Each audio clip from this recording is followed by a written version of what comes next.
नमस्कार मित्रांनो, आज आपण लेसन नंबर 9 बघणार आहोत. विशेष शाळेतील जे विशेष मुलं असतात त्यातील बहुतेक अक्षम बालकांसाठीचा हा लेसन आहे. आणि हा जो लेसन आहे हा प्री व्होकेशनल गटातील मुलांसाठीचा लेसन आहे की जी मुलं आता व्होकेशनल गटामध्ये जाणार आहेत. त्याच्या अगोदर जी मुलं 3 वर्ष प्री व्होकेशनल या गटामध्ये असतात त्यांचं वयोगट 15 ते 18 वर्ष असते. आणि ह्या वयोगटात मुलं वेगवेगळ्या प्रकारचे कौशल्यासाठी लागणारे प्री स्किल शिकत असतात. त्यासाठीच हा लेसन निवडला आहे. या लेसनचे नाव आहे ग्रीटिंग कार्ड बनवणे. आणि हा जो लेसन जो आहे तो को करिक्युलर ॲक्टिव्हिटीमधून निवडलेला आहे. वयोगट 16 ते 18 असणार आहे. आणि मुलांना ग्रीटिंग कार्ड तयार करताना आपण त्यांच्या प्रचलित पातळीनुसार हा लेसन निवडला आहे. गट अ आणि गट ब अशी मुलांची विभागणी केली आणि त्यानुसार मुलांना ज्या त्यांची लेवल आहे त्या लेवलनुसार त्यांना हा ग्रीटिंग कार्ड आपण शिकवणार आहोत. मुलांना नेत्रहस्त कौशल्य आहे, श्राव्य आणि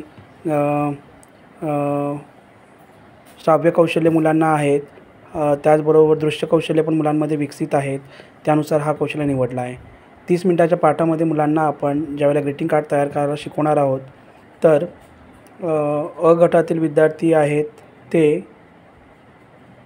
पूर्णपणे म्हणजे 80% जवळजवळ हा ग्रीटिंग कार्ड आपण तयार करून दाखवणार आहेत. तर ब गटातील विद्यार्थी हे 60% ग्रीटिंग कार्ड तयार करून दाखवतील अशी आपण अपेक्षा ठेवलेली आहे.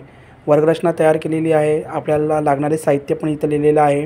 आणि मुलांना आपण मोटिवेशन जे आपण देणार आहोत ते ग्रीटिंग कार्ड आपण तयार केलेले आहेत. तेच ग्रीटिंग कार्ड आपण शुभेच्छा देतो किंवा आपण वेगळ्या ठिकाणी आपण समारंभांना, वाढदिवसाला किंवा अनेक ठिकाणी आपण ग्रीटिंग कार्ड आपण देतो. अशा प्रकारे सांगून मुलांना मोटिवेशन आपण देऊ.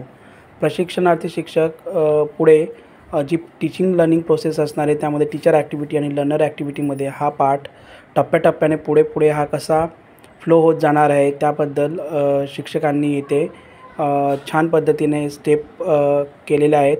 आणि मुलांना साहित्याची पहिले ओळख करून देतील आणि त्यानंतर मुलांना जे कटआउट आणले ते कटआउट फ्रेम त्याचबरोबर त्यासाठी लागणारे साहित्य याची सर्व व्यवस्थित मांडणी करून घेतील.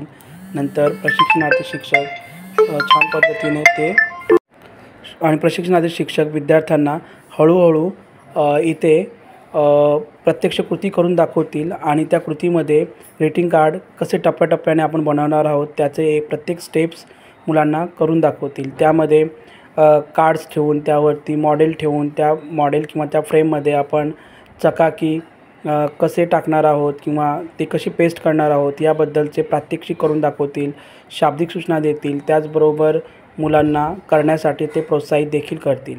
त्यानंतर सर्व विद्यार्थ्यांना एक ग्रीटिंग कार्डचे कागद वाटतील आणि विद्यार्थ्यांना एकेकाला सूचना देतील आणि त्या सूचनानुसार मुलांना करण्यास सांगतील.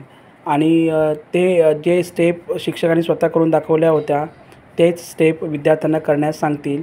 आणि जिथे विद्यार्थ्यांना शाब्दिक शारीरिक आधार लागणार आहे त्या ठिकाणी प्रशिक्षणार्थी शिक्षक विद्यार्थ्यांना शाब्दिक शारीरिक आधार देतील आणि दिलेला आधार हळूहळू ते कमीसुद्धा करतील.